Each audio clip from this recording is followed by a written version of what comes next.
what I've heard from people in Japan is that engineers will not take a 10x pay cut to move from America to Japan, but they will take a 3x pay cut. 3x, that's huge. And you know why? Weeb power.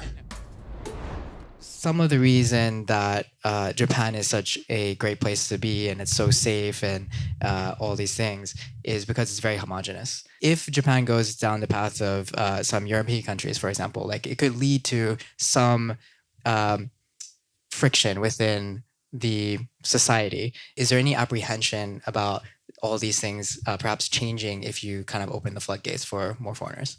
That's inevitable because like Japan has two choices. One is like decline faster or population-wise or decline slower with more immigration. I can't, until someone figures out how to raise birth rates, which no one in this planet knows. Yeah, it just doesn't work, right? All these things. It just doesn't work. It doesn't work. If Singapore can't do it, nobody can. Right? So we don't know how to do that. And until you do that, you can like shrink faster or shrink slower. And if you shrink slower, you're going to have to take some immigrants. Immigrants don't actually solve the population problem because they represent linear growth, where keeping population stable requires exponential. So that basically your immigrants age.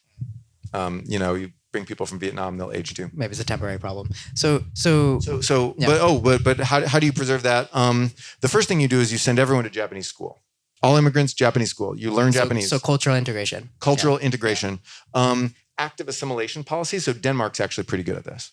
Americans think it sounds mean, but actually we used to do it. Yeah. And so we may have overdosed. So the reason why German Americans don't have any sort of ethnic distinction anymore is because we actually we did to Germans what China does to Uyghurs. We sent observers in to live with them in their homes and Americanize them. I'm not familiar with this. During World War I. Okay. Yeah. There's many things about early America that parallel modern China that you would be a little surprised at. We did a lot of bad things that China now does similar things. But okay, so don't do that. All right, but active assimilation things like get everyone to learn the language. Like everyone should be able to speak. Everyone in Japan should be able to speak fluent Japanese. That should just be, like atarimae. You just everyone should just do that. And to the degree that you can't, that should be viewed as like a major problem in the labor market. That doesn't mean that you use Japanese at work all the time. It doesn't mean you speak only in Japanese. It doesn't mean you don't know any other language, but you should. So yes, I agree. At the same time, one advantage that the US has or Singapore has or, for example, the UK has is the fact that English is the lingua franca of the business world, right? And so like you have that advantage where it's not such a high bar to say, hey, if you come here, you have to speak English because we operate in English. Whereas in Japan, that's a bigger ask. Like, okay, now you have to become very fluent in Japanese. There are probably not that many people, except for the weebs that you talk about, that are really going to be motivated to do that. No, I think tons of people will. Tons of people will. Absolutely. And if you can provide good jobs, that's what you're saying. Yes, yeah, exactly. You should have some government programs like free schools, free Japanese, training and stuff like that. But it's really fun. It's fun. People like it, and you get to meet so many people. It's such a networking thing. Like it's like going back to college. Like you get to go to like Japanese language classes with like all the other expats and like meet all the other people. It's this giant networking thing, and it will build such a business community among the expats. Like it's a huge plus to do this. Is there any country that you feel like has done this well outside of English-speaking countries? I don't actually know, because that's a really good question. I don't know if France has done this well. I don't know, but that's not a reason not to do it. Okay. But active assimilation policies are good, and if anyone misbehaves, kick them right out. Like zero tolerance for misbehavior should be those YouTubers. Kick them out. Oh, absolutely, kick them out. You can cut off their hand and kick them out. Like, let's go Middle Eastern style. Cut off your hand. You deface some temple, chop, and you're gone. Back home with one hand. Anyway.